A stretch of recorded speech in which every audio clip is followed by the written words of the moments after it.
Oke, halo, salam bahagia buat semuanya. Namo Buddhaya.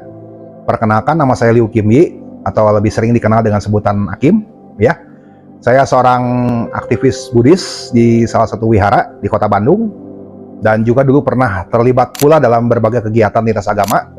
Ya, tapi untuk sekarang saya lebih fokus ke intern sebagai seorang aktivis wihara di Kota Bandung. Ya. Kalau kita bicara tentang agama Buddha, mungkin dari dulu pun sudah banyak orang yang mengenal tentang agama Buddha ya. Berbagai macam literaturnya baik bisa dilihat atau dibaca melalui berbagai macam buku, dan juga mungkin dari sekarang, kalau zaman sekarang dari segala macam sosial media juga sudah banyak bisa kita temukan literatur-literatur yang membahas tentang agama Buddha ya.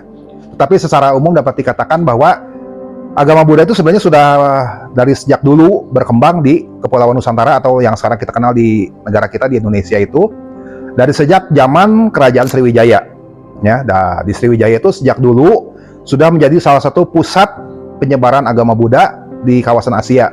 Ya, banyak sekali para biksu-biksu yang berdatangan dari berbagai negara datang ke Sriwijaya untuk mendalami dan mempelajari secara lebih mendalam tentang agama Buddha. Karena pada waktu itu di Kerajaan Sriwijaya ada sebuah perguruan tinggi agama Buddha yang bernama Universitas Nalanda, ya, salah satu universitas atau sekolah tinggi agama Buddha yang terkenal pada waktu itu, dan banyak dikunjungi serta mendapatkan murid yang banyak dari berbagai penjuru dunia untuk mendalami ajaran Buddha di sana. Nah, era kemunduran agama Buddha di Indonesia itu dimulai dari sejak runtuhnya Majapahit. Nah, ketika runtuhnya kerajaan Majapahit mulai runtuh, kemudian agama Buddha di Indonesia itu sempat mengalami mati suri lah, kurang lebih ya. Istilahnya mati suri kurang lebih selama 5 abad. Dan baru mulai menggeliat kembali itu pada mulai awal abad ke-20 ketika lahir seorang tokoh yang bernama Te Buan An, ya, itu nama Tionghoanya. Kemudian beliau menjadi seorang biku dan mendapatkan nama penahbisan yaitu Asin Yinarakita, ya. Nah, beliau ini adalah orang Indonesia pertama dari sejak era Majapahit. 500 tahun sesudah era runtuhnya Majapahit, dialah adalah biku Indonesia pertama yang ditahbiskan. Nah, itu. Dan kemudian beliau pula menggagas tentang penyelenggaraan acara Waisak pertama kali di Borobudur pada tahun 1955. Nah, kemudian berlanjut hingga sekarang. Jadi setiap tahunnya di Borobudur itu dijadikan sebagai pusat perayaan Waisak secara nasional gitu, sampai sekarang. Nah, momentum pertamanya itu beliau yang memprakarsai pada tahun 1955.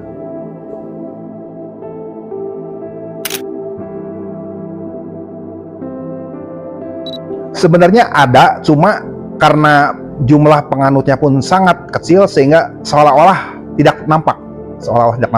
Paling pada saat mati suri tersebut, ya, paling aktivitas agama Buddha itu kebanyakan bisa kita jumpai seperti misalnya di kelenteng-kelenteng gitu ya.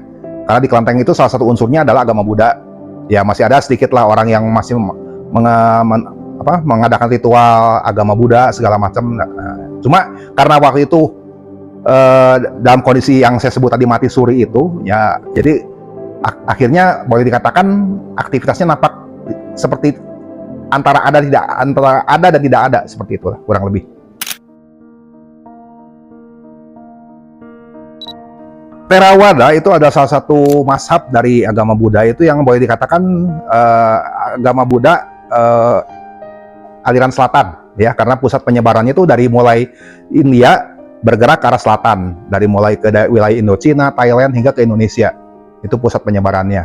Nah, Theravada ini boleh dikatakan salah satu tradisi kuno dari agama Buddha, ya. Nah, teks literaturnya itu menggunakan bahasa Pali, ya.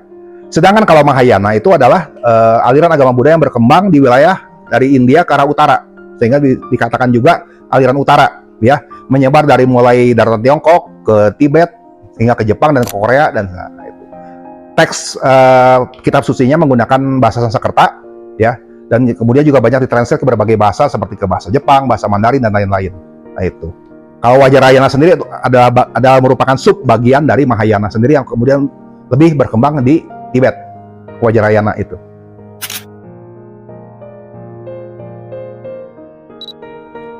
Theravada itu lebih mengutamakan kepada pelatihan diri secara personal, ya, mengembangkan kesadaran sehingga mencapai tingkatan arahat. Nah, jadi segala macam upaya pencerahan itu harus dilakukan secara sendiri. Sedangkan dalam Mahayana kita mengenal ada yang namanya bodhisattva, ya, atau istilahnya kan Mahayana itu disebutnya kendaraan besar. Jadi upaya pencapaian kesadaran itu bisa selain melalui upaya sendiri, juga bisa melalui bantuan dari para bodhisattva yang karena dengan sifat mereka yang welas asih, mereka berkenan untuk membantu para makhluk sehingga dapat bersama-sama mencapai pantai seberang atau pantai bahagia, seperti itu. Mengembangkan jiwa bodhicitta, mengembangkan jiwa bodhisattva itu lebih ke itulah Mahayana, seperti itu, ya. Karma itu perbuatan, maksudnya. Perbuatan yang kita lakukan itu bisa baik atau bisa buruk. Yang baik akan menghasilkan buah karma yang baik, sedangkan sebaliknya yang buruk pun akan menghasilkan buah karma yang buruk. Nah, seperti itu, ya. Hukum sebab akibat, nah seperti itu. Atau misalkan dalam konsep teman-teman di keyakinan lain, konsep tabur tuai, seperti itu. Apa yang Anda tabur, itulah yang akan Anda tuai. Yang Anda tabur yang baik, maka hasil yang dituai pun akan yang baik pula, begitu. Ya, tumimba lahir itu adalah satu konsep yang bukan hanya merupakan monopoli agama Buddha saja, tetapi kebanyakan agama-agama yang lahir dan berkembang di kawasan Asia Selatan dan Asia Timur juga mengenal konsep kelahiran kembali. Nah, inilah bedanya dengan konsep dari atau pemahaman dari agama-agama Semitik yang lahir dan berkembang di wilayah Asia Barat. Ya, itu.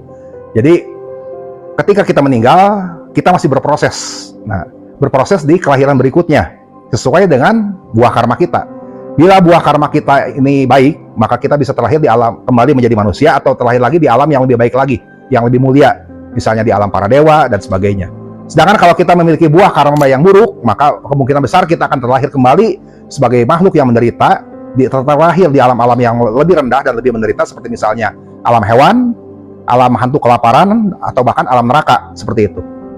Ya, jadi proses tumimba lahir sendiri sangat erat berkaitannya dengan hukum karma, seperti itu. Karena memang karma itulah yang menjadi penentu kapan atau di mana kita akan dilahirkan di kehidupan berikutnya. Tridharma itu tiga, dharma itu ajaran, ya. Ya, itu secara harfiah kita artikan seperti itu. Tridharma itu sebenarnya dari sejak abad ke-12 era dinasti Ming itu sebenarnya sudah ada di Tiongkok, ya. Dikembangkan oleh seorang yang bernama Lin Chaoen, ya. Lin Chaoen ini mendirikan sebuah semacam satu, boleh dikatakan semacam universitas lah gitu. Universitas yang mempelajari tiga agama sekaligus, yaitu agama Buddha, Konghucu, dan juga Taoisme. Nah, itu. Nah, kemudian khususnya di Indonesia sendiri, konsep Tridharma ini dilahirkan oleh seorang yang bernama Kwe Tek Hwai pada tahun 1934, ya. Kwe Tek Hwai ini menganggap bahwa filosofi dan pandangan orang Tionghoa itu didasarkan pada tiga ajaran ini. Ajaran Buddhisme, ajaran Konfusianisme, dan juga ajaran Taoisme. Tiga ajaran ini bersatu dan mempengaruhi konsep dan pola pikir orang-orang Tionghoa. Sehingga Kwe Tek Hwai beranggapan bahwa ketiga ajaran ini harus dikembangkan secara bersama-sama, begitu. Dari situlah muncul konsep Tridharma. Sehingga proses ritual dan ibadahnya pun boleh dikatakan menggabungkan konsep dan ritual dari ketiga agama ini, gitu. Sehingga kalau di tempat ibadah Tridharma itu bisa kita lihat di altar utamanya itu ada tiga rupang yang berjajar, yaitu rupang Sang Buddha, rupang Konghucu, dan juga rupang dari Lao Tzu, pendiri Taoisme. Nah, itu.